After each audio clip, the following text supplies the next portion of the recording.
সকাল জুবায়ের। শুভ সকাল আইরিন, সেই সাথে শুভ সকাল জানাচ্ছি আমাদের সকল দর্শককে যারা টিভি সেটের সামনে বসে আমাদের সাথে কানেক্টেড রয়েছেন। তাদের সবাইকে জানাই নতুন একটি দিনের নতুন আয়োজন নিয়ে, নতুন এক সকালের বাংলাদেশ নিয়ে আপনাদের সাথে হাজির হয়েছি। আমি জুলহা জুবায়ের আর আমি আপনাদের সাথে আছি আইরিন। শুভ সকাল আপনাদেরকে। আশা করছি এই ছুটির দিনটা আপনাদের ভালো কাটবে এবং আপনারা সকাল সকাল আমাদের শো দেখতে অলরেডি হয়তো উঠে গিয়েছেন। আজকে আমরা হাজির হয়েছি অনেক ধরনের তথ্য নিয়ে এবং সেই সাথে আজকে আলোচ্য বিষয় থাকছে খুবই ইম্পর্ট্যান্ট একটা ইস্যু, যেটা বাংলাদেশের জন্য খুবই ইম্পর্ট্যান্ট, সেটা হচ্ছে ভারতের ইলেকশন। আসলে আইরিন, ভারতের নির্বাচনটিকে অনেকেই প্রশ্ন করতে পারেন যে কেন আমরা আলাদা করে বিচার করছি বা কেন এত গুরুত্ব দিচ্ছি। কিন্তু ভারত আমাদের নিকটের প্রতিবেশী রাষ্ট্র এবং ভারত এমন একটি জনগোষ্ঠী নিয়ে ভারতের এই সরকারটি হচ্ছে বা নির্বাচনটি হচ্ছে, যেটি আসলেই বাংলাদেশকে ভাবিয়ে তুলবে। কারণ সম্প্রতি যে বাংলাদেশিরা যারা ভারতে যে অবস্থান করছিলেন, তো তাদের উপর একটি বিষয় এসছে এবার যে তাদের আসলে কি হচ্ছে, তাদের ভবিষ্যৎ, তাদের অবস্থান কি হচ্ছে। আসলে আসলে ভারতে কি ধরনের সরকার আসছে বা ভারতে কি হচ্ছে, ভারতের পলিসি, ভারতের যে কোনো স্ট্র্যাটেজি, এগুলো সব কিন্তু নেইবারিং প্রতিটি কান্ট্রির জন্যই কিন্তু খুবই ইম্পর্ট্যান্ট। এবং যেটা আমরা জানি যে এগুলোর এফেক্ট সবগুলো কান্ট্রিতেই পড়ে। তাই শুধু বাংলাদেশ বলে না, যে কোনো সব নেইবারিং কান্ট্রি কিন্তু খুবই উদ্বিগ্ন যে কি হচ্ছে, কি হতে যাচ্ছে বা কি কি চেঞ্জেস আসতে যাচ্ছে। সো এইসব নিয়ে আমরা আজকে আমাদের অনেক প্রতিনিধি আছে, আমাদের কিছু এক্সপার্টের সাথেও কথা বলবো। একদমই তাই। কিন্তু একদমই লক্ষণীয় বিষয় যেটি, যে আমরা যদি গণতন্ত্র চর্চার দিক দিয়ে হিসাব করি, তবে ভারত সর্ববৃহৎ গণতন্ত্র চর্চাকারী একটি দেশ। তো গণতন্ত্র চর্চার জন্য ইতিহাসের জায়গা করে নেওয়ার জন্য এই নির্বাচনটি একটি উল্লেখযোগ্য ভূমিকা পালন করছে। সেটাই আমরা এই ডিসকাশনে আবার আসবো, বাট আজকে আমরা শুরুতে দেখে নিচ্ছি বাংলাদেশের কোথায় কি হচ্ছে। প্রথমেই জানিয়ে দিচ্ছি ঢাকার খোঁজ খবর। ফিল্ম আর্কাইভসের 3 যুগ পূর্তিতে বাংলাদেশ শিল্পকলা একাডেমি ও বাংলাদেশ ফিল্ম আর্কাইভের যৌথ উদ্যোগে শুরু হয়েছে স্বর্ণযুগ চলচ্চিত্র উৎসব। শিল্পকলা একাডেমির জাতীয় চিত্রশালা মিলনায়তনে প্রদর্শনী এই উৎসব চলবে 17 মে পর্যন্ত। প্রদর্শনী শুরু হবে প্রতিদিন বিকাল 4টা থেকে। আজ আরও আছে, শেষ হচ্ছে ধানমন্ডির ড্রি গ্যালারিতে বাংলাদেশের সাইক্লিস্ট সংগঠন বিডি সাইক্লিস্টের 3য় বছর পূর্তিতে বাইসাইকেল অ্যান্ড বাংলাদেশ শীর্ষক আলোকচিত্র প্রদর্শনীর সময় দুপুর 3টা থেকে রাত 8টা পর্যন্ত। এছাড়াও বাংলাদেশ ভারত মৈত্রী সমিতির 7ম কাউন্সিল বিকেল 4টায় ঢাকা বিশ্ববিদ্যালয় সিনেট হলে অনুষ্ঠিত হতে যাচ্ছে। জানিয়ে দিচ্ছি নওগাঁর খোঁজ খবর। নওগাঁ সদর উপজেলা পরিষদ চত্বরে 3 দিনব্যাপী উপজেলা ডিজিটাল মেলার কিন্তু আজ শেষ দিন। সিলেটে যারা আছেন তাদের জন্য আছে আজ সিলেট আর্ট স্কুল চারুকলার 12 বছর পূর্তি উপলক্ষে 3 দিন ব্যাপী চিত্রাঙ্কন প্রতিযোগিতা ও প্রদর্শনীরও শেষ দিন। সিলেট শিল্পকলা একাডেমিতে সকাল 10টা থেকে রাত 8টা পর্যন্ত চলছে এই অনুষ্ঠান। জানিয়ে দিচ্ছি রংপুরের খোঁজ খবর। Rangpur chamber of commerce and ইন্ডাস্ট্রিজের আয়োজনে রংপুর পুলিশ লাইন মাঠে মাসব্যাপী রংপুর শিল্প ও বাণিজ্য মেলা চলছে। সকাল 10টা থেকে রাত 9টা পর্যন্ত মেলা খোলা থাকবে সর্বসাধারণের জন্য। আমরা দেখে নিলাম যে আজ সারা দেশে, আজ যেহেতু ছুটির দিন, আমি শিওর যে দর্শক আপনারা যেখানে আছেন, বাংলাদেশের যে প্রান্তে আছেন, আপনারা আপনাদের ফ্রেন্ডস অ্যান্ড ফ্যামিলি নিয়ে এই বিভিন্ন রকমের অনুষ্ঠানগুলো উপভোগ করবেন এবং কিছু মেমোরেবল টাইম স্পেন্ড করবেন নিকটাত্মীয় বা প্রিয়জনদের সাথে। যেহেতু প্রিয়জনদের কথাটা আসছিলই, এসেই গেছে, আমার মনে হয় আমাদের প্রিয়জনের কথা বলে দেওয়া উচিত। আমাদের প্রিয়জন তো দর্শক। একদমই তাই। আমি ভেবেছি তুমি একটু সারপ্রাইজ হবে যে জুবাইর হঠাৎ করে প্রিয়জনের কথা কার কথা বলছে। ওকে, আর জানাচ্ছি আমাদের দর্শকদের কথা। আপনাদের কাছে আমাদের চাওয়া ছিল যে আপনারা আপনাদের চোখ দিয়ে কিভাবে সকাল দেখেন, সে সকাল আমরাও দেখতে চাই। আর সেই জন্য আপনাদের অনুরোধ জানিয়েছিলাম আপনাদের কাছে ভালো লাগার যে কোনো মুহূর্ত সকালবেলার যা আপনারা ছবি তুলে আমাদের কাছে পাঠিয়ে দিতে পারেন। আপনার হাতে থাকা মুঠোফোন কিংবা আপনার ক্যামেরা দিয়ে সকাল হওয়ার এরকম সুন্দর কোনো দৃশ্য পাঠিয়ে দিতে পারেন আমাদের কাছে, অথবা আপনার শিশু সন্তানের হাতে আঁকা সকালবেলার যে কোনো পরিবেশ আমাদের কাছে পাঠিয়ে দিতে হবে। আর যেটা পাঠানোর জন্য যা করতে হবে তা এক্ষুনি দেখিয়ে দিচ্ছি। আপনি কি ভালো করে কখনো দেখেছেন সূর্য ওঠার মুহূর্ত কিংবা সুন্দর একটি সকাল? না দেখে থাকলে দেখুন, আপনার হাতে থাকা স্মার্টফোন অথবা ক্যামেরা দিয়ে চট করে তুলে ফেলুন মুহূর্তটি। facebook.com/সকালের বাংলাদেশে লগ ইন করে ইনবক্স করুন আমাদেরকে। পাঠাতে পারেন আপনার সন্তানের হাতে আঁকা যে কোনো সকালের দৃশ্য। আমাদের ঠিকানা সকালের বাংলাদেশ, যমুনা টেলিভিশন ভবন, যমুনা ফিউচার পার্ক কমপ্লেক্স, ক 244, প্রগতি সরণি, বাড়িধারা, ঢাকা 1229। নির্বাচিত সেরা ছবির জন্য থাকছে আকর্ষণীয় পুরস্কার এবং সকালের বাংলাদেশে অতিথি হয়ে আসার চমৎকার সুযোগ।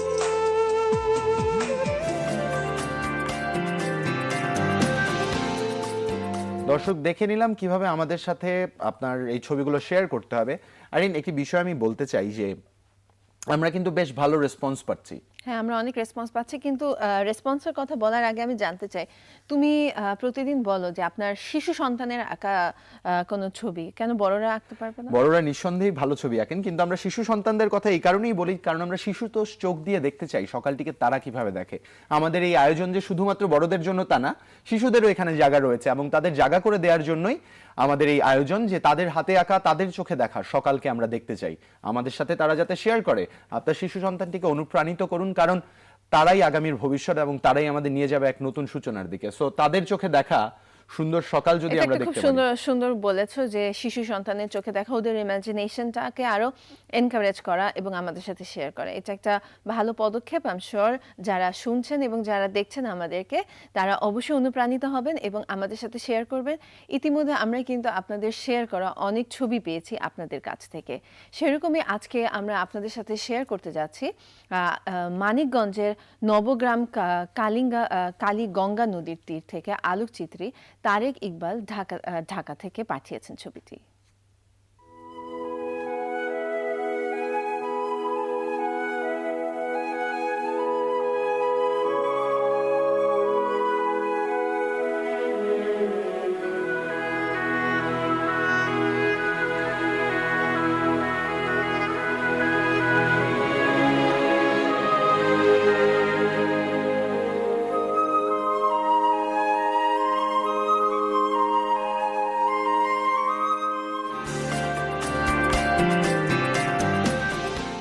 অদ্ভুত একটা ছবি দেখে নিলাম আমরা কালীগঙ্গা থেকে, তাই না? একদমই, কালীগঙ্গার যে চিত্র আমরা এইমাত্র দেখলাম, স্থির চিত্রটি দেখলাম। আসলে এই সম্বন্ধে যদি দু একটি বিষয় আমাকে বলতে বলা হয়, তবে তুমি মানে আমাকে যদি বলতে বলা হয় আমি কি বলবো তা না হয় বললাম। তোমাকে যদি আমি জিজ্ঞেস করি যে এই ছবিতে তুমি সকালের কি দেখলে বা কোন জিনিসটি তোমাকে আকৃষ্ট করেছে? এই ছবিতে সকালের লাইটিংটা, যেটা একটা শুভ্র আভা থাকে সেটা, দেন পানির উপর যে সকালের ওই শুভ্র আভাটার একটা রিফ্লেকশন।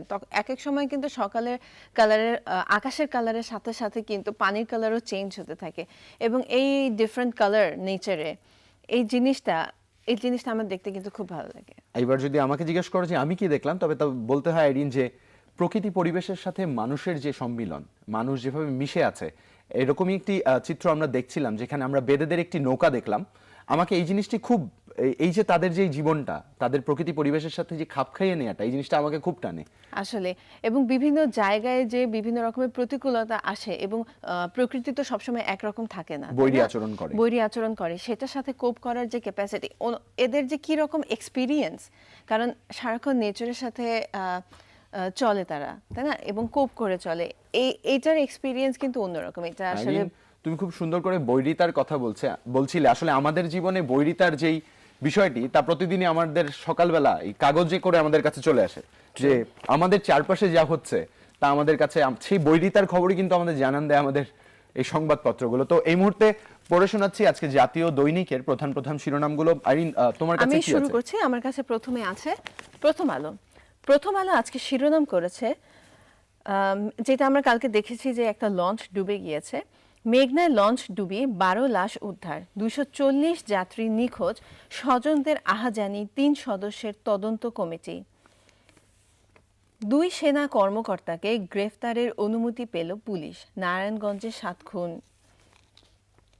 ব্যবসায়ীকে তুলে নিয়ে 2 কোটি টাকা দাবি, র্যাবের তারেক সাঈদীর বিরুদ্ধে আরও একটি অভিযোগ।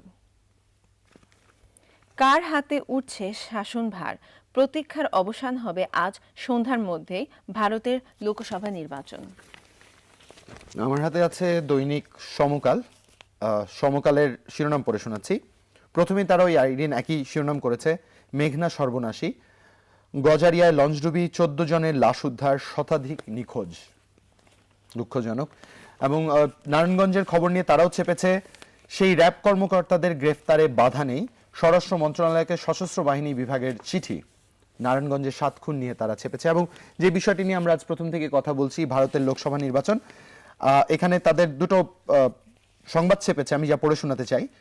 কংগ্রেসের মমতা কার্ড এবং আজ লোকসভা নির্বাচনের ফল ঘোষণা, কার অপেক্ষায় দিল্লির মসনদ।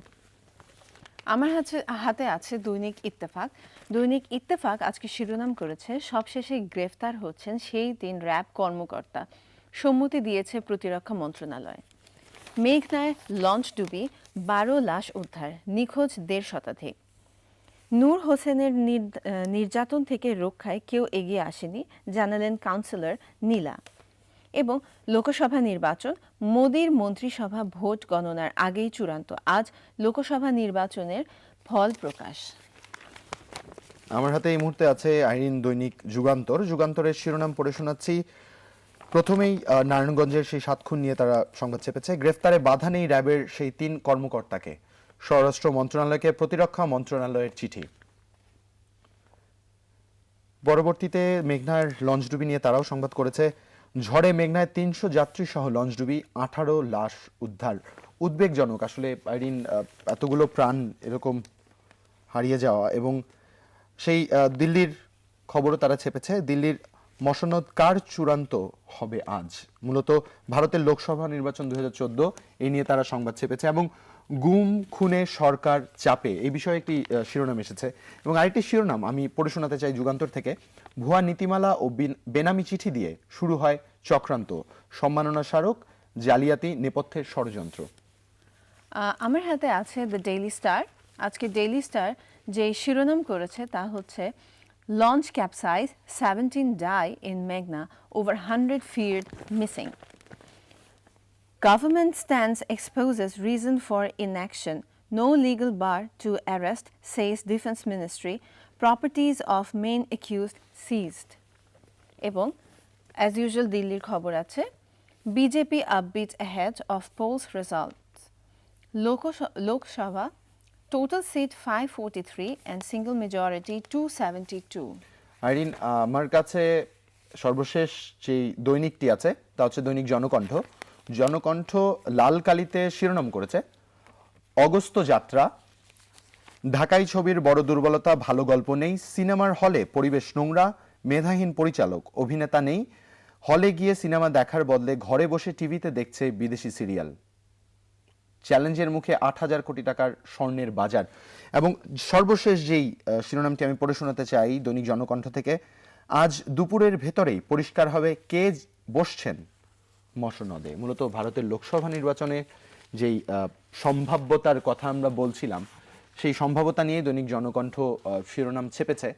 মূলত আমরা আইরিন আজ যা দেখলাম, বিভিন্ন রকমের সংবাদ আমরা পেয়েছি। তবে আজকে মেইনলি যেটা যে মেঘনায় লাশ, শীতলক্ষা আর মেঘনা, আমাদের নদীগুলো আসলে লাশের নদী হয়ে যাচ্ছে একদম। এই জিনিসটা খুবই উদ্বেগজনক, আসলে মানে ডিপ্রেসিং একটা ঘটনা। কিছুদিন আগে পটুয়াখালীতে একটা লঞ্চ ডুবি হলো, এবার শীতলক্ষা থেকে এতগুলো লাশ পাওয়া গেল, তারপর এখন মেঘনায় লঞ্চ ডুবি।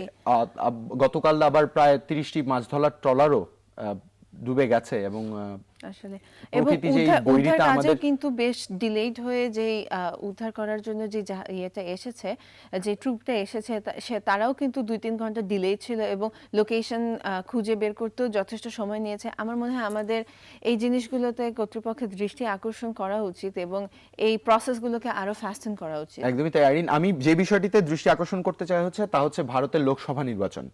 আমাদের মনে হয় যে আমাদের এই বিষয়টি নিয়ে আরো জানবার আছে, আরো বুঝবার আছে যে কি হতে পারে।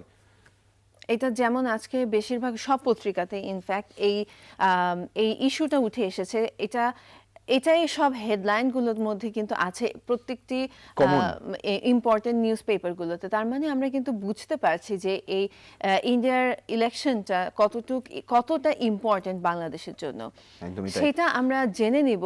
সেই জেনে নেওয়ার জন্য আমরা কিন্তু সরাসরি কানেক্ট করছি আমাদের দিল্লি থেকে আমাদের রিপ্রেজেন্টেটিভ মাহফুজ মিশুর সাথে। মিশু,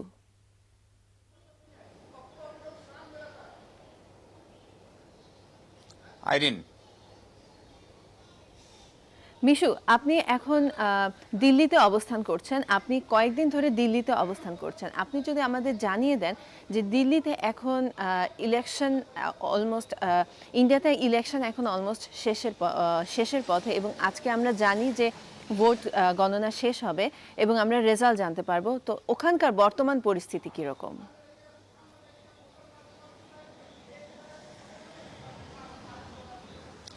আইরিন, ধন্যবাদ আপনাকে। সুপ্রভাত বাংলাদেশ, সুপ্রভাত ঢাকা।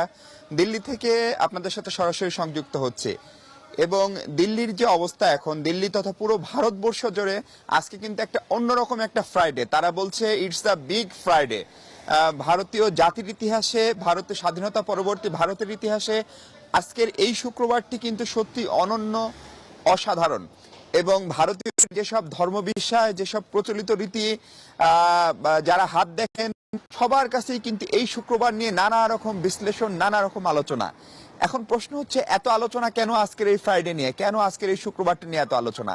কারণ হচ্ছে যে আর মাত্র ঘন্টাখানেক পরেই নির্বাচনের ফলাফল ঘোষণা শুরু, এবং এই নির্বাচন কিন্তু দেশের নির্বাচন নয়, 81 কোটি ভোটারের দেশ এই ভারত, এবং সেখানে প্রায় 51 কোটি প্লাস ভোটার তাদের ভোট দিয়েছেন। সেই ফলাফল গণনা শুরু হবে মাত্র 1 ঘন্টা পর, এবং সেই ফলাফল গণনা হয়তো শেষ হয়ে যাবে বিকেল 4টা নাগাদ, অর্থাৎ বাংলাদেশ সময় 4:30 নাগাদ। এবং এই ফলাফল থেকে আসলে কি নির্ধারিত হবে? এই ফলাফল থেকে নির্ধারিত হবে যে আগামী 5 বছর এই বিশাল দেশটির, এই বিশাল সাম্রাজ্যের অধিপতি কারা হবেন। গত 10 বছর ধরে যারা এই দেশটি শাসন করছেন, ভারতের সবচেয়ে বড় এবং প্রাচীন রাজনৈতিক দল কংগ্রেস, তারা কি আদৌ ক্ষমতায় থাকবে, নাকি সেই সাম্রাজ্যের পতন হবে? যদি তাদের পতন হয়, তাহলে নতুন শক্তি হিসেবে কাদের উত্থান হবে? এরকম নানা প্রশ্ন এবং সবকিছু বরণের জন্য কিন্তু নয়াদিল্লি সহ পুরো ভারত এখন প্রস্তুত। এবং আপনি জানেন, ফলাফল ঘোষণার আগে থেকেই কিন্তু এক ধরনের ফলাফল ভারতীয় নাগরিকরা, ভারতীয় গণমাধ্যম, ভারতের বিভিন্ন জরিপ সংস্থা তারা জানিয়ে দিয়েছে। এবং সেখানে তারা কিন্তু প্রায় নিশ্চিত করেই বলছে যে নরেন্দ্র মোদী হচ্ছেন পরবর্তীতে ভারতের প্রধানমন্ত্রী। এবং নরেন্দ্র মোদীর যে দল, ভারতীয় জনতা পার্টি অর্থাৎ বিজেপি, এবং তাদের যে জোট ন্যাশনাল ডেমোক্রেটিক অ্যালায়েন্স এনডিএ, তাদের হাতেই ভারতের ক্ষমতার ভার অর্পিত হতে যাচ্ছে। যদিও সেটি নিয়ে খানিকটা শঙ্কা, খানিকটা সংশয়, খানিকটা চ্যালেঞ্জ করার প্রবণতা সেটি কংগ্রেসের লোকজনের মধ্যে রয়েছে। কিন্তু এরই ভিতরে আপনি বাংলাদেশের পত্রিকারও যেসব শিরোনামগুলো পড়লেন আইরিন, সেখানেও কিন্তু কে স্পিকার হচ্ছেন, কে পরবর্তী পররাষ্ট্রমন্ত্রী হচ্ছেন, সেই বিষয়গুলো কিন্তু প্রায় নিশ্চিত। ফলে বাংলাদেশের জন্য তথা পুরো সাউথ এশিয়ার জন্য কিন্তু ভারতের আজকের এই দিনটি খুবই গুরুত্বপূর্ণ। আইরিন, অবস্থান করছেন, আপনি কি আমাদের বলতে পারেন যে এই যে বিজেপি পার্টিটা জিতবে, সে যেটা আশঙ্কা করা হচ্ছে, তো এখন বিজেপি পার্টি অফিসে বা পুরো ইন্ডিয়া জুড়ে কি ধরনের উৎসব মুখর পরিবেশ তৈরি হয়েছে, বা সেলিব্রেশনটা কিভাবে হবে এরকম প্ল্যানিং হয়েছে? কারণ আমরা জেনেছি যে একটা গ্র্যান্ড র্যালির আয়োজন করা হয়েছে। এই সম্পর্কে যদি আমাদের একটু জানান।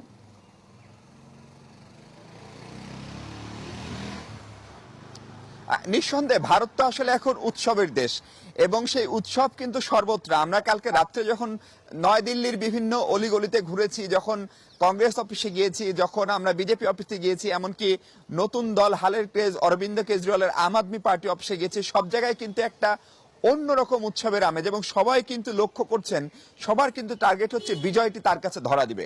এখন কি ধরনের উৎসব আপনাকে বলে রাখি, দিল্লিকা লাড্ডুর কথা, যেটি খেলেও পস্তাতে হয়, না খেলেও পস্তাতে হয়, সেই লাড্ডুটি আসলে আজকে কে খাবে? শহরের যে মিষ্টির দোকানগুলো, শুধু দিল্লিতে না, আমরা কিন্তু খোঁজ পেয়েছি গুজরাটে, উত্তরপ্রদেশে, কলকাতায়, পশ্চিমবঙ্গে, সব জায়গায় সেই দিল্লিকে লাড্ডু বানানোর কিন্তু হিড়িক পড়েছে। মিষ্টির দোকানগুলোতে ঘুম নেই। এবং বিজেপি অফিস, কংগ্রেস অফিস, তারা নিজেদের কারিগর এনে সেখানে কিন্তু দিল্লিকা লাড্ডু বানাচ্ছে। এখন সেই দিল্লিকা লাড্ডুটি পুরো ভারতবর্ষ আজকে খাবে। এবং একই সাথে আপনি জানেন যে কংগ্রেসের যে আকবর রোডের অফিস কিংবা অশোকা রোডে বিজেপির যে অফিস, সেখানে যে ক্যান্টিন আছে, যেখানে আমরা সংবাদকর্মীরা বা অন্যান্য মানুষ যারা যায় তাদেরকে টাকা দিয়ে খেতে হতো, আজকে নির্বাচনের ফলাফল উপলক্ষে সেখানে মিষ্টি, লুচি, ল্যাবড়া, ভারতীয় নানা ঐতিহ্যের খাবার সেগুলো কিন্তু প্রস্তুত আছে। এবং সেখানে সংবাদকর্মী সহ যে কোনো সাধারণ মানুষ আজকে যেতে পারবেন, খেতে পারবেন, মজা করতে পারবেন। এবং এই যে প্রস্তুতি, সেই প্রস্তুতির পাশাপাশি কিন্তু আমরা দেখেছি দুটি বড় দলের যে অফিস, অর্থাৎ কংগ্রেস এবং বিজেপির যে অফিস, সোনিয়া গান্ধীর যে বাড়ি, সেগুলো কিন্তু আলোকসজ্জা করা হয়েছে গত রাত থেকেই। বড় বড় টিভি স্ক্রিন লাগানো হয়েছে, এলইডি স্ক্রিন। 120 ইঞ্চি 144 ইঞ্চি এরকম সাইজের। এবং সেগুলো কেন? কারণ সেগুলোতে ভারতের যে নির্বাচনের ফলাফলটি ঘোষণা হয় সেটি কিন্তু বাংলাদেশের মতো না। যেমন বাংলাদেশে আমরা যেটা দেখি যে নির্বাচনের যে রিটার্নিং অফিসার থাকেন তিনি সংসদে আসনের নাম বলেন, প্রতিদ্বন্দ্বী প্রার্থীদের নাম বলেন, প্রতিদ্বন্দ্বী প্রার্থীদের প্রতীক বলেন এবং বলেন যে তার প্রাপ্ত ভোট এত, তার নিকটতম প্রতিদ্বন্দ্বী তিনি পেয়েছেন এত ভোট। ভারতের বিষয়টি সেরকম না। ভারতের নির্বাচন কমিশনের যে ওয়েবসাইট সেখান থেকে কিন্তু একমাত্র অনলাইনে ফলাফলটি ঘোষণা করা হবে এবং সন্ধে 6:30 নাগাদ একটি প্রেস কনফারেন্স করে আনুষ্ঠানিকভাবে বিজয় ঘোষণা করা হবে। ফলে এই যে প্রস্তুতি, এই যে 55 কোটি লোকের ভোট কোন দিকে যাচ্ছে সেই ভাগ্য আজকে নির্ধারিত হবে। কালকে সন্ধ্যার একটা কথা বলে আসলে আমি শেষ করতে চাই। কালকে সন্ধ্যা 7টার দিকে আমরা যখন ভারতীয় কংগ্রেসের অফিসে ছিলাম, কংগ্রেস অফিসের যে ছাদ এবং ভারতীয় কংগ্রেস অফিসের ঠিক পাশের ভবনটিতে থাকেন সোনিয়া গান্ধী এবং সেই কংগ্রেস অফিসের ছাদে একটি ময়ূর ডাকছিল এবং সেখানে যেসব ভারতীয়রা ছিলেন, কংগ্রেসের সমর্থকরা ছিলেন, তারা বলছিলেন যে সন্ধ্যার সময় ময়ূর ডাকা হচ্ছে সৌভাগ্যের লক্ষণ। ফলে যেহেতু এখন ময়ূর ডেকেছে কংগ্রেসের জন্য, নিশ্চয়ই সেটি সৌভাগ্য বয়ে আনবে। এবং এটি বলার পেছনে তাদের যে ভিত্তি সেটি হচ্ছে এর আগে দুটি নির্বাচন 2004 সাল এবং 2009 সালের নির্বাচনেও কিন্তু এরকম জনমত জরিপ এসেছিল যে কংগ্রেসের ভরাডুবি হচ্ছে, কিন্তু সেটি হয়নি, বরং কংগ্রেস দুবারই সরকার গঠন করেছে। এবং সেই বিশ্বাস থেকে তারা বলছেন যে হয়তো কংগ্রেসের জন্য আজকের যে সূর্যটি দিল্লির আকাশে উঠেছে সেই সূর্যটি নতুন সৌভাগ্যের বার্তা বয়ে আনবে। আর বিজেপি নেতারা যেটি বলছেন তারা প্রায় নিশ্চিত, তারা জানেন যে দ্রব্যমূল্যের যে খরগ, তারা জানেন দুর্নীতির যে বেড়ে গেছে, সেই কারণে নতুন সূর্য উদিত হয়েছে বিজেপির ভাগ্যাকাশে এবং আজকের সূর্যটি কিন্তু তাদের। তো সব মিলিয়ে ক্ষমতায় যারাই আসুক, আপনি জানেন যে ভারত হচ্ছে বাংলাদেশের বৃহত্তম প্রতিবেশী দেশ। পশ্চিমবঙ্গ, আসাম, মিজোরাম চারদিক দিয়ে কিন্তু বাংলাদেশকে ঘিরে রয়েছে ভারত। এবং এখনকার যে বিশ্ব বাস্তবতা, এখনকার যে উন্নয়ন ধারণা, সেই ধারণায় কিন্তু এককভাবে কোনো দেশের পক্ষে উন্নয়ন করা এগিয়ে যাওয়া সম্ভব না। এবং বিদ্যুৎ বলেন, আন্তর্দেশীয় নদী বলেন, আন্তর্দেশীয় সীমানা বলেন, ট্রানজিট বলেন, সবকিছুর সাথে কিন্তু বাংলাদেশ এবং ভারত খুবই অঙ্গাঙ্গিভাবে জড়িত। এবং একই সাথে আমাদের যে অতীত ইতিহাস, আমাদের যে মুক্তিযুদ্ধ, সেগুলোর সঙ্গে ভারতের যে অঙ্গাঙ্গী সম্পর্ক, তাই সব মিলিয়ে ভারতের সরকার পরিবর্তন, ঢাকা নয়াদিল্লি যে সম্পর্ক, দুদেশের মানুষের যে আন্তঃসম্পর্ক, দুদেশের মানুষের যে আস্থার সংকটের জায়গা, বিশ্বাসের সংকটের জায়গা, সেগুলোতে কিন্তু নতুন ডাইমেনশন তৈরি করতে পারে, নতুন মাত্রা আনতে পারে। তো সব মিলিয়ে বিশেষ করে গত কয়েকদিন ধরে বিজেপির যিনি প্রধান হিরো এখন, যাকে কেন্দ্র করে এবারে নির্বাচন আবির্ভূত হয়েছে, গতকালকে একটি পত্রিকার শিরোনাম দেখছিলাম যে নরেন্দ্র মোদীর ছবি দিয়ে বিশ্ববিদ্যালয়ের ছেলেরা তাদের প্ল্যাকার্ডে লিখেছে Narendra Modi my girlfriend says I love you. এবং নরেন্দ্র মোদীর এই জনপ্রিয়তায় কিন্তু বিজেপিকে আজকের এবারের নির্বাচনে এরকম উচ্চতায় নিয়ে গেছে। ফলে সব মিলে এই নতুন প্রভাত কার জন্য কি নিয়ে আসে সেটির জন্য আর মাত্র ঘন্টাখানেক সময়ের অপেক্ষা। আইরিন, ধন্যবাদ মিশা আপনাকে। আপনি ওখানে 3 দিন ধরে অবস্থান করছেন এবং আমাদেরকে ওখানকার সর্বশেষ পরিস্থিতি জানিয়ে দিয়েছেন। বোঝাই যাচ্ছে যে এখন ইন্ডিয়া জুড়ে খুবই একটা উৎসব মুখর পরিবেশ, যেটা আমাদের দেশেও হয়, ইলেকশন নিয়ে উৎসব মুখর পরিবেশ হয়। কালকে রাতে আমি টিভিতে দেখছিলাম এবং আপনারই একটি নিউজ দেখছিলাম আমি যে পার্টি অফিসগুলোকে খুব সুন্দর করে লাইটিং করা হয়েছে, বড় বড় মনিটর আনা হয়েছে যে রেজাল্টগুলো সবাই এসে পার্টি অফিসে বসে দেখবে। এবং আপনি যেমন আমাদের জানালেন যে আজকে ভারতবাসী দিল্লি কা লাড্ডু খাবে। দিল্লি কা লাড্ডু কিন্তু আসলে খুবই মজার একটি মিষ্টি, আই এম শিওর অনেকেই আপনারা টেস্ট করেছেন। Irene, I was deprived. আমি মাহফুজ মিশুকে জিজ্ঞেস করতাম যে কিছুটা ঈর্ষান্বিত বোধ করছি, কারণ আপনি একাই দিল্লি কা লাড্ডু খাচ্ছেন, অবশ্যই ফেরত আসার সময় আমাদের জন্য বাক্সবন্দি করে নিয়ে আসবেন। অবশ্যই। তো আমরা এই টপিকে আরো অনেক কথা বলবো। আমাদের আরো প্রতিনিধি আছেন ইন্ডিয়া থেকে, তার সাথে আমরা কানেক্ট করব এবং আমাদের ইলেকশন নিয়ে বাংলাদেশের এক্সপার্ট কথা বলবেন। আমরা আরো আসছি আরো অনেক খবর নিয়ে, অনেক আপডেট নিয়ে। কোথাও যাবেন না, সঙ্গে থাকুন আমাদের সাথে।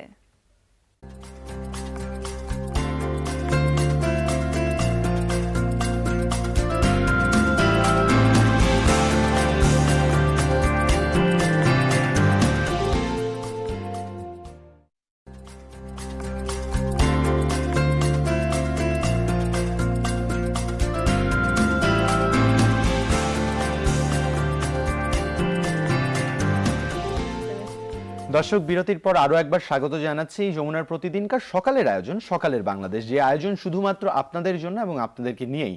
তাই আপনাদের সাথে আমরা সবসময় সংযুক্ত থাকতে চাই। একটা মিনিটও কিন্তু টিভি সেট ছেড়ে কোথাও সরা যাবে না, কারণ আজকে আমাদের যমুনা টিভির সারাদিন জুড়ে আয়োজন যা রয়েছে তা সবগুলোই এই লোকসভা নির্বাচনকে কেন্দ্র করে ভারতের আয়োজন রয়েছে। অবশ্যই চোখ রাখবেন এবং নিজেকে আপডেটেড রাখবেন, কারণ নিজেকে আপডেটেড রাখলে আমরা আমাদের প্রতিবেশী সম্বন্ধে বেশি জানলে নিজেরা স্বনির্ভর হতে পারবো। আর আমি এই টপিকে বেশি ইন্টারেস্টেড, কারণ আমি যেহেতু ইন্টারন্যাশনাল রিলেশনসের স্টুডেন্ট, আর আমি বেশ কিছুদিন এই সব টপিক নিয়ে একটু গবেষণা করার চেষ্টা করেছি, এবং আমার যেমন বেসিক্যালি পলিটিক্সের প্রতি খুব ইন্টারেস্ট, অ্যান্ড এই ধরনের ইন্টারন্যাশনাল ইস্যুগুলো আমাকে খুব ভাবিয়ে তোলে ইনফ্যাক্ট। আচ্ছা, আইরিনকে ভাবিয়ে তোলার কথা বলছিল, নিঃসন্দেহে সারা বিশ্বই একটু ভাবছে যে আসলে কি হতে যাচ্ছে, এবং সবাই একটা অপেক্ষায় আছে যে আর কয়েক ঘন্টার মধ্যেই আমরা ফলাফল পাবো, এবং সেই ফলাফল আমাদের কোন দিকে আসলে নিয়ে যাবে। ভোট গণনা শুরু হয়ে যাবে, এবং যেটা হয়েছে যে ইলেকশনটা এত বড় একটা দেশে এত অর্গানাইজড ওয়েতে যে ইলেকশনটা হয়েছে, আমি এখানে বলতে চাই যে ইন্ডিয়া কিন্তু অনেক বড় একটা democracy, the world largest democracy. 534টি আসনে নির্বাচন হলো, এটা কিন্তু নিঃসন্দেহে মানে ভাবিয়ে তোলবার মতো। অনেক মানুষের অংশগ্রহণ, ভাগ করে জিনিসটা খুবই অর্গানাইজড ওয়েতে করা হয়েছে, যেখান থেকে অবশ্যই শিক্ষণীয় বিষয় আছে। এবং যেটা আমি বলছিলাম যে এই ইলেকশনটা সিগনিফিক্যান্ট, কারণ এটা ইন্ডিয়া বর্ডার অনেক বড় একটা democracy, and at the same time এই ইলেকশনটাও অনেক বড় একটা ইলেকশন।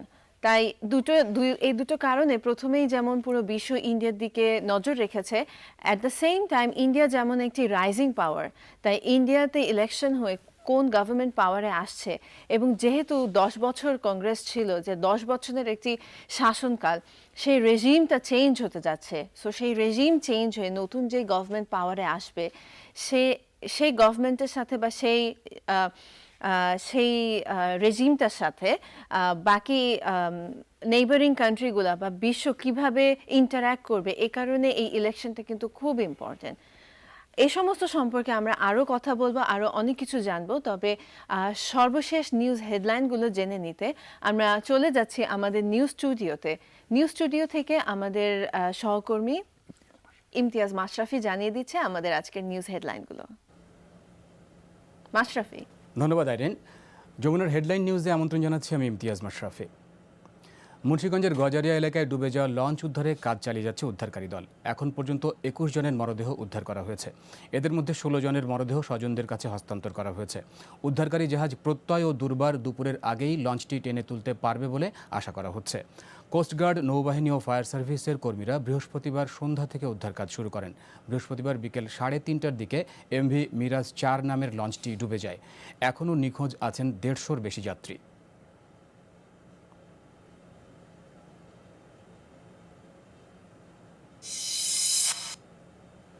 নারায়ণগঞ্জে 7 হত্যার ঘটনায় অবসরে পাঠানো র্যাব কর্মকর্তাদের গ্রেফতারে কোনো বাধা নেই। রাতে স্বরাষ্ট্র মন্ত্রণালয়ের পাঠানো চিঠির জবাব দিয়েছে প্রতিরক্ষা মন্ত্রণালয়। জানা গেছে, এই চিঠিতে বলা হয়েছে সিআরপিসি অনুযায়ী অবসরে পাঠানো 3 কর্মকর্তাকে গ্রেফতারে কোনো বাধা নেই। এখন আইন শৃঙ্খলা বাহিনী তাদেরকে যে কোনো সময় যে কোনো জায়গা থেকে গ্রেফতার করতে পারবে।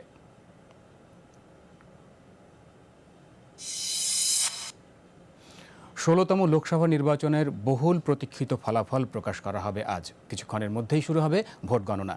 বিকেলের মধ্যেই জানা যাবে পূর্ণাঙ্গ ফলাফল। অবশ্য ধারণা করা হচ্ছে দুপুরের আগেই স্পষ্ট হয়ে যাবে আগামী 5 বছরের জন্য কার হাতে যাচ্ছে ভারতের শাসনভার। বুথ ফেরত জরিপে বড় জয়ের ইঙ্গিত দেয় আনুষ্ঠানিক ফল প্রকাশের আগেই ফুরফুরে মেজাজে আছেন বিজেপি নেতারা। চলছে সরকার গঠনের প্রস্তুতিও। ধারণা করা হচ্ছে নরেন্দ্র মোদী হবে নতুন সরকারের প্রধানমন্ত্রী।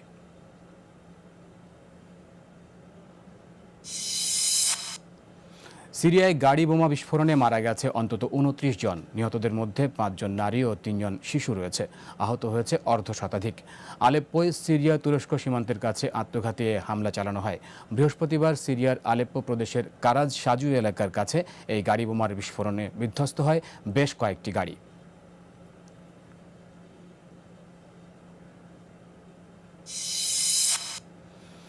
টেলিভিশন স্বত্ব বিক্রির জন্য ন্যূনতম মূল্য বা বেজ প্রাইস 160 কোটি টাকা নির্ধারণ করেছে বাংলাদেশ ক্রিকেট বোর্ড। 4 প্রতিষ্ঠানের টেকনিক্যাল প্রেজেন্টেশন দেখার পর এই সিদ্ধান্ত নিয়েছে বিসিবি। আজ উন্মুক্ত নিলাম বা ওপেন বিডের মাধ্যমে নির্ধারণ হবে কে পাচ্ছে আগামী 6 বছরের টিভি স্বত্ব। এদিকে 2 ভারতীয় টিভি সনি আর স্টার স্পোর্টস কেন টেন্ডার কিনে টেকনিক্যাল প্রেজেন্টেশন দিল না তার কোনো স্পষ্ট জবাব মেলেনি বোর্ড কর্তাদের কাছ থেকে।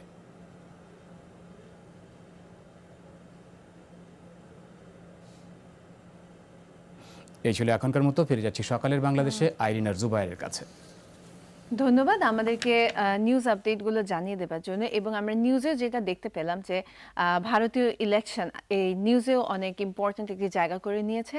আজকে সারাদিন যমুনার পর্দায় চোখ রাখুন, কারণ আমরা আপনাদেরকে সব ইলেকশন আপডেটগুলো দিয়ে আপনাদেরকে জানিয়ে দেব যে কি হচ্ছে কি হচ্ছে না। আর যেটা আমরা দেখলাম যে অলরেডি যে খুবই উৎসব মুখর একটি পরিবেশ চলছে পুরো ভারত জুড়ে, যেটার একটু আভা কিন্তু আমরাও ফিল করছি যে একটা উৎসব মুখর পরিবেশ চলছে। এবং এখানে আরেকটা যেটা যে কংগ্রেসও কিন্তু বেশ আমরা জানলাম আমাদের প্রতিনিধির কাছ থেকে যে কংগ্রেসও কিন্তু বেশ আশাবাদী যে তাদের ভরাডুবি হবে না। তবে যেটা এখানে সিগনিফিকেন্ট যে ইন্ডিয়া বাংলাদেশ রিলেশনের ক্ষেত্রে এই ইলেকশনটা কতটুকু ডিফারেন্স বা কতটুকু চেঞ্জেস আনবে, এটা খুবই ইম্পর্ট্যান্ট। এটা ইম্পর্ট্যান্ট কারণ 10 বছরের একটা এরা গিয়েছে ইন্ডিয়াতে। সেই 10 বছরের একটা যে এরা গিয়েছে সেখানে বাংলাদেশের সাথে ইন্ডিয়ার আমরা বেশ সখ্যতা বা গ্রহণযোগ্যতা দেখেছি এবং অনেক ক্ষেত্রে অনেক সহযোগিতা দেখেছি। এই নতুন গভর্নমেন্ট চেঞ্জ হওয়ার কারণে কি ধরনের রিলেশনে বায়োল্যাটারাল রিলেশনে কি ধরনের চেঞ্জেস আসবে এবং অলসো রিজিওনাল লেভেলে বাংলাদেশের ক্ষেত্রেও কি চেঞ্জেস আসবে, বাংলাদেশের সাথে অন্যান্য নেইবারিং কান্ট্রির কি চেঞ্জেস আসবে, এই অনেক ইস্যু কিন্তু এই একটা ইলেকশনের উপরই কিন্তু নির্ভর করছে। কারণ এই ইস্যুগুলো তো মানে নির্বাচন পরবর্তী বিষয়, কিন্তু আমি নির্বাচন সময়কালীন যে বিষয়গুলো নিয়ে আইরিন আমি খুব চিন্তিত ছিলাম যে আসলে 81 কোটি ভোটার একটি দেশে এবং তার 51 কোটি ভোটার ভোটাধিকার প্রয়োগ করেছেন এবং 534টি আসনে নির্বাচন এবং সরকার গঠনের জন্য 272টি আসন, মানে সামগ্রিক বিষয় যদি আমরা চিন্তা করি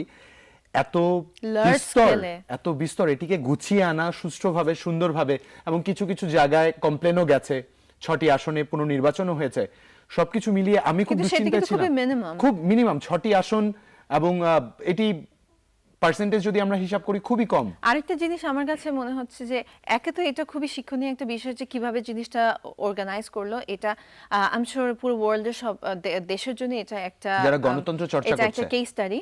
অ্যান্ড সেকেন্ডলি যে 10 বছরের একটা রেজিম যে শিফট হলো এবং সেখানে যে এরকম শান্তিপূর্ণ ইলেকশন অনুষ্ঠিত হলো, এই জিনিসটা কিন্তু লক্ষণীয় বিষয় এবং খুবই ভালো একটা উদাহরণ। একদমই তাই। আরেকটা হচ্ছে যে যেটা বারবার বলা হচ্ছে যে কংগ্রেস যখন ছিল পাওয়ারে তখন কিন্তু আমরা মনমোহনকে নিয়ে এত কথা বলতাম না।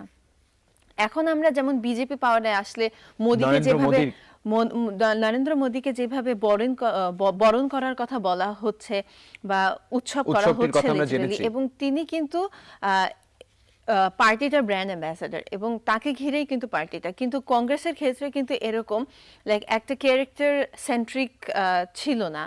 আমরা কিন্তু পুরো কংগ্রেস বলতাম, আমরা মনমোহন সিংকে আলাদা করে তুলে ধরতাম না ওইভাবে। হ্যাঁ, কিন্তু আমরা এখন এই যে এই শিফটটা, এই যে এটা বলা হচ্ছে কারণ নরেন্দ্র মোদীর পার্সোনাল ক্যারেক্টারিস্টিক অনেকখানি ম্যাটার ক্রিয়েট করবে এই ইলেকশন বা এই পরবর্তী পলিসিগুলোর ক্ষেত্রে। পরবর্তীগুলো আমাদের জন্য সারপ্রাইজই থাকুক, যে কোনো কিছু হতে পারে, কারণ কংগ্রেসও গত দুবারের অভিজ্ঞতা থেকে তারাও এখন আত্মবিশ্বাসী যে বুথ ফেরত ফলাফল যাই, জরিপের ফলাফল যাই আসুক, ফলাফল তাদের ঘরেও ফিরতে পারে। তো এই নিয়ে যে সামগ্রিক আয়োজন আমার মনে হয় পুরো বিশ্বকে এটি ভাবিয়ে তুলছে। ঠিকই বলেছো, পুরো বিশ্বকে ভাবিয়ে তুলছে, আমরাও চিন্তিত। তাই আমরা আবারও এই চিন্তার অবসান ঘটাতে এবং আমাদের অনেক প্রশ্ন আছে যেগুলো সেগুলো জানার জন্য আমরা কানেক্ট করছি ইন্ডিয়াতে, কলকাতাতে। আমাদের কলকাতা থেকে এনডিটিভির ব্যুরো চিফ আমাদের সাথে কথা বলবেন, মণিদীপা ব্যানার্জি ওনার নাম। নমস্কার, বলুন। হ্যালো নমস্কার, বলুন। ধন্যবাদ আমাদের সাথে সকালে কথা বলার জন্য। আপনার কাছে আমার প্রশ্ন যে আপনি এখন কলকাতায় অবস্থান করছেন। পুরো হ্যাঁ, এখন ভারত আমি জুড়ে কলকাতায় এখন আছি। আমি বেশ উৎসব কলকাতায় মুখর অবস্থান NDTV রয়েছে। representative। যে পুরো ভারত জুড়ে এখন উৎসব মুখর অবস্থা রয়েছে। আমরা কিছুক্ষণ আগে দিল্লি থেকে আমাদের রিপ্রেজেন্টেটিভ ছিল, তার কাছ থেকে দিল্লির অবস্থান জেনেছি। আপনি যদি আমাদেরকে কলকাতার বর্তমান অবস্থা বা বর্তমান পরিস্থিতি সম্পর্কে একটু আপডেট করেন। কলকাতায় তো সবচেয়ে বড় সব নজর আছে তৃণমূল এর উপরে।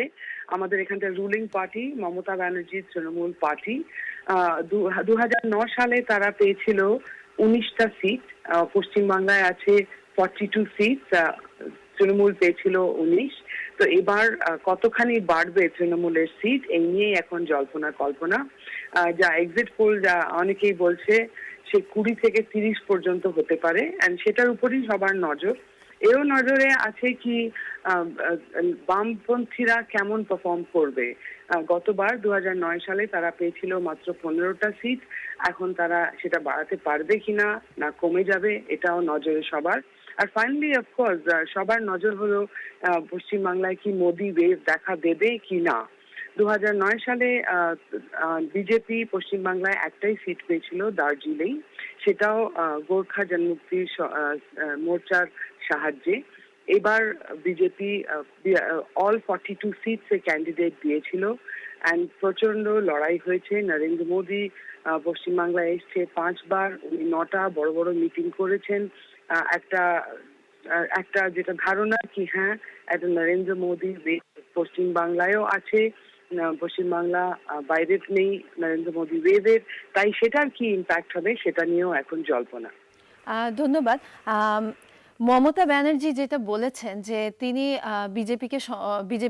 বিজেপিকে সেভাবে গ্রহণ করবেন না, বা এই বিষয়ে কলকাতাতে কি অবস্থা বিরাজ করছে, বা এই এই ওনার এই পদক্ষেপটা কি কি ইম্প্যাক্ট ফেলতে পারে পশ্চিমবঙ্গের সাথে রিলেশনে? মমতা ব্যানার্জি মনে রাখবেন 1999 অটল বিহারী বাজপেয়ীর সরকারে শরিক ছিলেন, কিন্তু উনি বেশ কয়েকদিন ধরেই পরিষ্কার করে দিয়েছেন that Narendra Modi led NDA গভর্নমেন্টের সঙ্গে তার কোনো কানেকশন থাকবে না। সেই অবস্থানেই এখনো আছে তৃণমূল কংগ্রেস। এখনো রেজাল্ট ক্লিয়ার না, কিন্তু অবস্থান তাদের সেটাই। ইনফ্যাক্ট মমতা ব্যানার্জি আশা করছেন এখনো পর্যন্ত যে হয়তো এনডিএ পুরো মেজরিটি হবে না, এবং সেই সুযোগে হয়তো তার যে ফেভারিট একটা ক্যাচ ফ্রেজ ছিল একটা ফেডারেল ফ্রন্ট, সেটা হয়তো এগিয়ে আসতে পারে। তার উপরে এটাও বলা দরকার কি জাস্ট গতকাল কংগ্রেসের একজন নেতা রাশিদ আলভি তিনি বলেন কি সব সেকুলার পার্টি, রিজনাল পার্টি ওদের একত্র হয়ে মমতা ব্যানার্জিকে প্রধানমন্ত্রী হিসেবে ইলেক্ট করে সরকার করা উচিত। এই স্টেটমেন্টটা কংগ্রেস অফিসিয়ালি ডিনাই করেছে কি এটা অফিসিয়াল কংগ্রেসের পজিশন না, কিন্তু এই নিয়েও যথেষ্ট উত্তেজনা তৃণমূলের সমর্থকদের মধ্যে। তারা সবাই দেখতে চায় মমতা ব্যানার্জি যেন প্রাইম মিনিস্টার হয়। সেটা হবে কিনা অবশ্য সেটা কয়েক ঘন্টার মধ্যেই বোঝা যাবে সেটার কোনো সম্ভাবনা আছে কিনা। এই বিজেপি পার্টির একটি ক্যাম্পেইনের মধ্যে ছিল, পলিটিক্যাল ক্যাম্পেইনের মধ্যে ছিল যে অবৈধ বাংলাদেশিদের 16 তারিখের মধ্যে দেশে ফেরত যেতে হবে। এই ইস্যুটা পশ্চিমবঙ্গে কি কোনো প্রভাব ফেলেছে কিনা, যেটা আমরা জানি যে পশ্চিমবঙ্গে অনেক বাংলাদেশি আছে। সো এই ইস্যুটাতে পশ্চিমবঙ্গের মানুষ কিভাবে নিয়েছে? এপ্রিল মাসের 27 তারিখে নরেন্দ্র মোদী পশ্চিমবাংলায় আসেন, শ্রীরামপুরে একটা মিটিং করেন, পাবলিক র্যালি। সেখানে তিনি বলেন কি বাংলাদেশি মাইগ্রেন্ট তাদের 16 তারিখের পর বাক্সপ্যাঁচা বেঁধে চলে যেতে হবে। কিন্তু তারপরেই মুখ্যমন্ত্রী মমতা ব্যানার্জির দিক দিয়ে কড়া প্রতিক্রিয়া আসে। তিনি বলেন কি নরেন্দ্র মোদী ডিভিজিভ পলিসি করছেন, ডিভিজিভ কথা বলছেন, এবং সব যারা এখানটায় নাগরিক আছে তাদের গায়ে হাত দিতে দেব না। এটাও বলেন কি নরেন্দ্র মোদীর যে বক্তব্য সেটা ভুল, তিনি ইতিহাস জানেন না। বাংলাদেশ থেকে অনেক লোক এখানটায় এসছে 1971-এর যুদ্ধের পর। তো নিশ্চয়ই নরেন্দ্র মোদীকে তিনি কড়া আক্রমণ করে এই বিষয়ে। এবং তারপরে যেটা দেখা যায় কি বিজেপির দিক দিয়ে একটা সংশোধন করা হয়। তারপরে রাজনাথ এসে বলেন, তারপরে নরেন্দ্র মোদী পরেও এসে বলেন কি যারা ইলিগাল ইমিগ্রেন্ট তাদের বার করে দেওয়া হবে, যারা ইনফিল্ট্রেটার।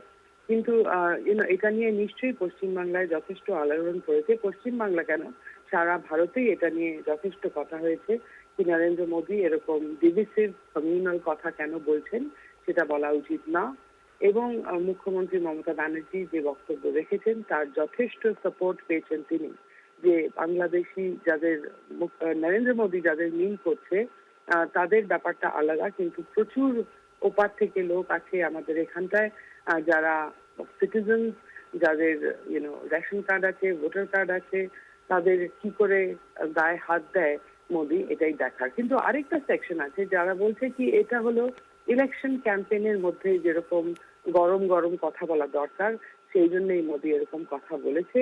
কিন্তু আলটিমেটলি উনি যদি প্রধানমন্ত্রী হন তাহলে ইন্ডিয়ার যে ইনস্টিটিউশনাল ফ্রেন্ডশিপ, এত long term strategic friendship with Bangladesh, সেটাই উনি কোনো হাত দেবেন না বলেই বেশিরভাগ লোকে মনে করেন।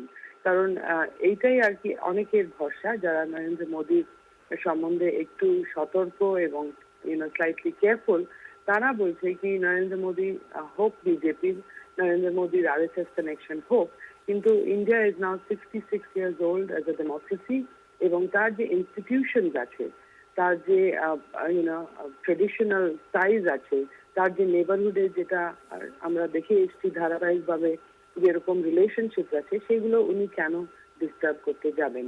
আমাদের পাকিস্তানের সঙ্গে there is already an issue, আবার এইদিকে ইস্টার্ন ফ্রন্টে বাংলাদেশে তিনি কোনো ডিস্টার্বেন্স করবেন না। আর অনেকে সাইড করে এই ব্যাপারে অটল বিহারী বাজপেয়ীর টেনিয়র, যেখানটায় বাংলাদেশের সঙ্গে ইন্ডিয়ার খুবই ফ্রেন্ডলি এবং ওয়ার্ম রিলেশনশিপ ছিল। মনিদীপা, আমার আপনার কাছে শেষ প্রশ্ন আছে যে এই নতুন গভর্নমেন্ট পাওয়ারে আসলে পশ্চিমবঙ্গের সাথে বাংলাদেশের সম্পর্কে বা ইন্ডিয়া বাংলাদেশ সম্পর্কে কি ধরনের পরিবর্তন বা কোনো পরিবর্তন আদৌ আসবে বলে কি আপনি মনে করেন নাকি? স্পেসিফিক কয়েকটা ইস্যু আছে। আমরা কথা বলছিলাম বিজেপির কার্যকর্তাদের সঙ্গে কলকাতায়, ধরুন তিস্তা ওয়াটার, এখন সেটা মনমোহন সিং একটা প্যাক্ট সাইন করতে গিয়েও সেটা হলো না, লাস্ট মিনিটে মমতা ব্যানার্জি আপত্তি তোলেন। তো সেই ক্ষেত্রে আমরা বিজেপির লোকেদের জিজ্ঞেস করছিলাম, তারা বললো কি সার্টেনলি ইন্ডিয়া ফার্স্ট, এই পলিসিটা তাদেরও থাকবে। ইন্ডিয়ার রিকোয়ারমেন্ট, ধরুন উত্তরবঙ্গের যা রিকোয়ারমেন্ট জলের, চাষিদের যা জলের রিকোয়ারমেন্ট, সেটা যদি সম্পূর্ণ স্যাটিসফাইড হয় তারপরে নিশ্চয়ই জল বন্টন করা যাবে বাংলাদেশের সঙ্গে। তো আমার যেটা মনে হলো বিজেপির প্রতিনিধিদের সঙ্গে কথা বলে, সেটা হলো কি তারা ভালো রিলেশনশিপ চায়, জল বন্টনের ব্যাপারটা তারা নিশ্চয়ই মাথায় রেখেছে, এবং অন্য issues like exchange of enclave, এগুলো নিয়েও কথাবার্তার দিকেই তারা এগোতে চায়। মমতা ব্যানার্জির কতখানি আপত্তি থাকবে এতে সেটা জানি না, কিন্তু আগের বার যেরকম মনমোহন সিং তার অ্যালাই ছিল মমতা ব্যানার্জি, তাই মনমোহন সিংকে খানিকটা মমতা ব্যানার্জির কথা শুনতে হয়েছিল। এবার যদি কোনো অ্যালায়েন্স না থাকে নরেন্দ্র মোদীর সঙ্গে মমতা ব্যানার্জি, তাহলে হয়তো দুজনের মধ্যে ডোমেস্টিক পলিসি হিসেবে একটা সংঘাত হতে পারে, কিন্তু ইন্টারন্যাশনাল পলিসিতে নিশ্চয়ই বিজেপি ব্যাপারটা এগিয়ে নিয়ে যেতে চাইবে। ধন্যবাদ মনিদীপা ব্যানার্জি আমাদেরকে কলকাতা সম্পর্কে আপডেট করতে এবং এই ইলেকশন এবং নতুন গভর্নমেন্ট সম্পর্কে আমাদেরকে অনেক তথ্য দিয়েছেন। ধন্যবাদ আপনাকে। দর্শক, আমাদের সাথে এতক্ষণ কথা বলেছেন Manidipa Banerjee, NDTV bureau chief. তিনি আমাদেরকে জানিয়ে দিয়েছেন, আপনারাও শুনেছেন, যে এই ইলেকশনটা আসলে এই গভর্নমেন্ট নতুন যে গভর্নমেন্ট পাওয়ারে আসবে সেটা ইন্ডিয়া বাংলাদেশ রিলেশনকে ডিফাইন করার জন্য বা নতুন কোনো ডাইমেনশনে যাবে কি না, এই জিনিসগুলো জানার জন্য এটা কিন্তু খুবই ইম্পর্ট্যান্ট যে কোন দিকে গড়াচ্ছে। যেহেতু ইন্ডিয়া বাংলাদেশের একটা বড় নেইবার, তাই ইন্ডিয়ার সাথে বাংলাদেশের সবসময় বন্ধুত্বপূর্ণ সম্পর্ক বজায় রাখাটাই দুই দেশেরই সিকিউরিটি অ্যান্ড ফরেন পলিসির জন্য সবচেয়ে ভালো। সিকিউরিটি অ্যান্ড ফরেন পলিসির ব্যাপারটি তুমি বললে, যেহেতু তুমি আইআর স্টুডেন্ট, তোমার কাছে জানতে চাই তুমি কিভাবে বিষয়টিকে দেখছো, যে এই পরিবর্তনটা বাংলাদেশের জন্য কিভাবে এটা আসতে ডেফিনেটলি পারে? যেটা আমি বলছিলাম যে 10 বছরের একটা রেজিম ছিল, 10 বছরের একটা রেজিম শিফট। বাংলাদেশের সাথে ইন্ডিয়ার কিছু আনরিজলভড ইস্যুস আছে, যেমন এনক্লেভস এক্সক্লেভসের কথা উনি বলছেন, যে ছিটমহলগুলোর কথা বলছেন। অবশ্যই তিস্তা পানি নিয়ে যেটা এর Important একটা আগেও issue। হয়েছে, যে তিস্তা একটা চুক্তি হতে যাচ্ছিল কিন্তু চুক্তিটি হয়নি, এবং এই ইস্যুটা যেমন এখনো রিজলভ হয়নি। তারপরে রয়েছে যে ট্রেড ইমব্যালেন্সের কথা বলা হয়েছে। সো ট্রেড ইমব্যালেন্সটা বাংলাদেশ ইন্ডিয়ার কিন্তু অনেক বড় একটা ট্রেড ইমব্যালেন্স রয়েছে। সো এই ইস্যুগুলো কিন্তু আমাদের আসলে রিজলভ করা দরকার।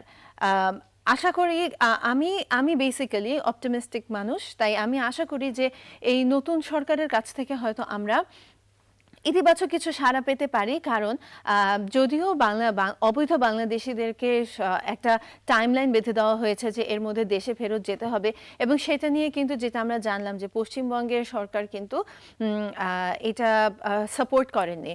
এবং এটা ছাড়াও আমরা জানি যে BJP and Modi as a person economic লিবারালাইজেশনে তার যথেষ্ট উল্লেখযোগ্য ভূমিকা আছে। সো এই ধরনের ইস্যুগুলো আমরা আশা করছি যে ইন্ডিয়া বাংলাদেশের সাথে যদি এই ট্রেড রিলেশনটাকে আরও বাড়ায়, এটা ইন্ডিয়ার জন্য যেমন গুরুত্বপূর্ণ এবং ইন্ডিয়ার জন্য যেমন বেনিফিশিয়াল, বাংলাদেশের জন্য কিন্তু এটা ইম্পর্ট্যান্ট। তাই হয়তো এই ক্ষেত্রে ট্রেড ইমব্যালেন্সটা যদি কিছুটা কমে আসে, তাই আমরা এখন যেমন এটা মোর ইকোনমিক গ্লোবালাইজেশন চলছে। সো গ্লোবালাইজেশন বলতে আমরা এখন মোর ইকোনমিক বিং হয়ে ইকোনমিক কানেক্টিভিটির কথা আমরা বলি। সো ইকোনমিক এম্পাওয়ারমেন্ট যত বেশি হবে, economic growth and economic development যত বেশি হবে, এবং যেটা কংগ্রেস গভর্নমেন্টেরও গোল ছিল, development and economic growth, I am sure একই লাইনেই এই সরকারও একই লাইনেই যাবে। এবং যেটা বেশিরভাগ ক্ষেত্রে ধারণা করা হচ্ছে যে বাংলাদেশের সাথে ইন্ডিয়ার রিলেশনে কি কোনো পরিবর্তন, মেজর কোনো চেঞ্জ আসবে কিনা, আমার যেটা মনে হয় পার্টিকুলারলি যে বাংলাদেশ নীতি যেটা, সেইটা মোরারলেস সেম থাকবে। হয়তো কিছু এলিমেন্ট চেঞ্জ হবে, হয়তো কিছু অ্যাপ্রোচে চেঞ্জ আসতে পারে, বাট আমার মনে হয় বাংলাদেশ নীতিটা মোরারলেস সেমই থাকবে। তো আসলে অনেক অনেক বিষয় এখানে দেখার আছে আইরিন। আমি খুবই ইম্পর্ট্যান্ট, আসলে খুবই ইম্পর্ট্যান্ট, একদমই জানার অনেক কিছুই আছে।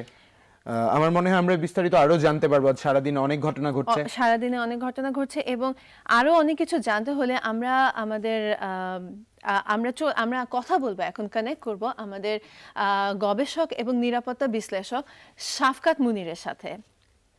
শাফকাত। জি, ধন্যবাদ, বলুন। শাফকাত, প্রথমে আপনাকে ধন্যবাদ, শুভ সকাল, আমাদের অনুষ্ঠানে আপনার মূল্যবান সময় আমাদের সাথে শেয়ার করার জন্য। আপনাকে স্বাগতম আমাদের অনুষ্ঠানে। ধন্যবাদ, শুভ সকাল। শাফকাত, আপনি যেহেতু বিশ্লেষক এবং পলিটিক্যাল ইস্যুস নিয়ে আপনি অনেকদিন কাজ করেছেন, আমার আপনার কাছে প্রশ্ন যে ভারতের এই ইলেকশনকে আপনি কিভাবে দেখছেন? ধন্যবাদ। ভারতের এই নির্বাচন অবশ্যই অত্যন্ত গুরুত্বপূর্ণ। এটা বিশ্বের অন্যতম না, বিশ্বের সবচেয়ে বড় ইলেকশন। 81 কোটি ভোটার এখানে নিবন্ধিত ভোটার আছেন, তার থেকে 66% ভোটার আমরা জানি তারা ভোটাধিকার প্রয়োগ করেছেন। অতএব এটা শুধু ভারতের জন্য নয়, তথা এই অঞ্চলের জন্য নয়, সমগ্র বিশ্বের জন্য একটি অত্যন্ত সাড়া জাগানো একটি ঘটনা ভারতের নির্বাচন। আমি এটাকে অত্যন্ত গুরুত্বের সাথে দেখছি, এবং আমি মনে করছি যে এই নির্বাচনের ফলে যে রাজনৈতিক পট পরিবর্তন হবে ভারতে, তা শুধু ভারতের জন্যই না, বরং বাংলাদেশ তথা সমগ্র অঞ্চলের জন্য অনেক গুরুত্ব বহন করবে। শাফকাত, আপনি বলছিলেন যে এটি গুরুত্ব বহন করবে বাংলাদেশের জন্য। আপনি কিভাবে বিশ্লেষণ করছেন, বা আপনার কাছে কি মনে হয় যে বাংলাদেশ ভারত সম্পর্কের কি পরিবর্তন আসতে পারে? বাংলাদেশ ভারত সম্পর্ক এখন বর্তমানে একটি অত্যন্ত নাজুক এবং ক্রান্তিলগ্নে অবস্থান করছে, কারণ অনেকগুলো অমীমাংসিত ইস্যু রয়ে গেছে। এবং যদিও আমরা দেখেছি যে গত 5 বছরে এবং তার একটু আগে থেকেই বাংলাদেশ ভারত সম্পর্কে অনেক উন্নতি সাধন হয়েছে, কিন্তু অমীমাংসিত সমস্যাগুলো রয়ে যাচ্ছে, যেমন অভিন্ন নদীর পানি বন্টন, এছাড়া সীমান্ত চুক্তি বা ল্যান্ড বাউন্ডারি এগ্রিমেন্ট, এবং সেই সাথে অতি সম্প্রতি যোগ হয়েছে যে নরেন্দ্র মোদী যা বলেছেন এবং বিজেপির অন্যান্য নেতারা যেটা বলেছেন যে বাংলাদেশ থেকে ভারতে যে অভিবাসন হয়েছে, যেটাকে তারা বর্তমানে সাইলেন্ট ইনভেশন বা একটি নীরব আগ্রাসন রূপে আখ্যা দিচ্ছেন, তার ফলে সম্পর্কের মধ্যে বেশ কিছু টানাপোড়েন সৃষ্টি হয়েছে। তাই দেখার বিষয় থাকবে যে নতুন সরকার, আমরা ধারণা করছি এক্সিট পোলের উপর ভিত্তি করে যে বিজেপি নেতৃত্বাধীন এনডিএ সংখ্যাগরিষ্ঠতা অর্জন করবে এবং হয়তোবা সবকিছু ঠিকমতো গেলে নরেন্দ্র মোদী প্রধানমন্ত্রীর পদ অলঙ্কৃত করবেন। কিন্তু কথাটা হচ্ছে যে এই নতুন সরকারের আন্ডারে এই সম্পর্কের ক্ষেত্রে কি ধরনের পরিবর্তন আসবে সেদিকে বিশেষভাবে লক্ষ্য রাখা প্রয়োজন। এবং এক্ষেত্রে আমি বিশেষভাবে উল্লেখ করতে চাই যে অভিবাসনের বিষয়টি হয়তো বিজেপির জন্য বা নতুন ভারতীয় সরকারের জন্য সবচেয়ে গুরুত্বপূর্ণ বিষয় হয়ে দাঁড়াবে। এবং যদি এই যেটাকে তারা সাইলেন্ট ইনভেশন আখ্যা দিচ্ছেন, যেটা তাদের নিজস্ব একটি উক্তি, এবং বাংলাদেশ থেকে যেসব বাংলাদেশিরা ভারতে অবস্থান করছেন বা তারা বলছেন যে বাংলাদেশ থেকে প্রতিনিয়তই মানুষ ভারতে যাচ্ছে, তাদেরকে যদি ফেরত পাঠানোর একটা প্রক্রিয়া না হয়, সেক্ষেত্রে সম্পর্কের ক্ষেত্রে নতুন করে এক ধরনের টানাপোড়েনের সৃষ্টি হতে পারে বলে আমি মনে করি। শাফকাত, আপনি তো সিকিউরিটি ইস্যুসের উপর গবেষণা করেন, সো সিকিউরিটি পার্সপেক্টিভে আপনি কিভাবে দেখেন এই নতুন গভর্নমেন্ট রেজিম চেঞ্জটা? প্রথমে একটা কথা বলে নেওয়া প্রয়োজন। আমি একটু আগে শুনছিলাম আপনারাও বলছিলেন যে ভারত যেহেতু অত্যন্ত বৃহৎ একটি রাষ্ট্র, সেখানে সরকার বা রাজনৈতিক পথ পরিবর্তনের কারণে কিন্তু রাষ্ট্রীয় নীতির ক্ষেত্রে আমূল কোনো পরিবর্তন আসে না। অর্থাৎ স্টেট ইনস্টিটিউশনস যেগুলো আছে, স্টেটের যে পলিসি গুলো আছে, সেগুলোর ক্ষেত্রে কোনো ধরনের মেজর প্যারাডাইম শিফট এখানে হবে বলে আমি মনে করছি না। তবে বিজেপি নেতৃত্বাধীন এনডিএ সরকার সিকিউরিটির ক্ষেত্রে কতগুলো বড় ধরনের পরিবর্তন আনার কথা বলেছে, যেমন তাদের পারমাণবিক অস্ত্র প্রয়োগের যে ডক্ট্রিন বা নিউক্লিয়ার ডক্ট্রিন, সেক্ষেত্রে একটি বড় ধরনের চেঞ্জ আসতে পারে বলে অনেকে ধারণা করছেন। অভিবাসনের বিষয়টি আবার উল্লেখ করতে চাই যে বাংলাদেশ থেকে অভিবাসন তথা অন্যান্য দেশ থেকে যে অভিবাসন বা ইলিগাল ইমিগ্রেশনের যে ব্যাপারটি আছে, যেটাকে তারা একটা সিকিউরিটি ইস্যু হিসেবে আইডেন্টিফাই করেন, সেক্ষেত্রে হয়তো কিছু পলিসি শিফট আসতে পারে। এবং জাতীয় নিরাপত্তা তথা ন্যাশনাল সিকিউরিটি এবং বিশেষ করে সন্ত্রাস দমন ইত্যাদি বিষয়গুলোকে এই সরকার বিশেষভাবে গুরুত্ব দেবে বলে মনে হচ্ছে।